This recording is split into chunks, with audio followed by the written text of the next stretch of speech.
Ma'am, payag ka ba na bigyan ka lang ng 299 pesos na engagement ring? Opo. Bakit?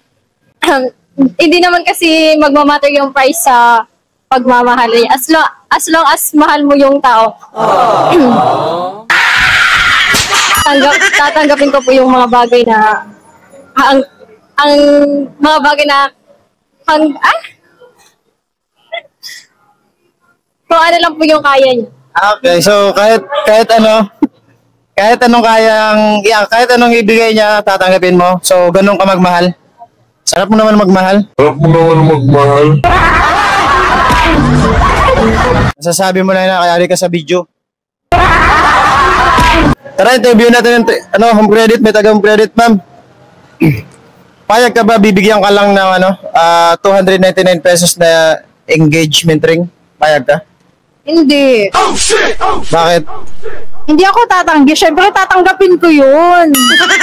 Bakit? Sige. Bakit? Kasi para sa akin, wala nga sa halaga kung mahal mo yung tao. Tatanggapin mo yun. Lalo, siyempre, malay mo, yun lang yung kaya talaga nung nung income niya. Yun lang talaga yung kaya niya ibigay. At least nag-effort siya. Yun yung para sa akin.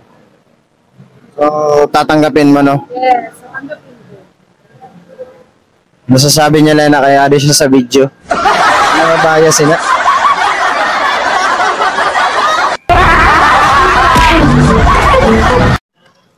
Ma'am, payag ka ba na bigyan ka lang ng 299 pesos na engagement ring?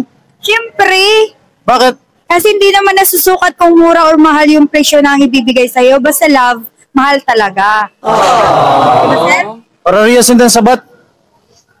Masasabi nila kay alasan sa video. Mga bias. Guys. Ma'am, payag ka ba na bigyan ka ng engagement ring na 299 pesos lang? Oh, payag ako. Basta si Clinton ang maghatag sa akin. Payag daw siya. Siyempre kaya nakikita, adi siya sa camera sa video. Pero kung wala siya sa camera, amin na sindi.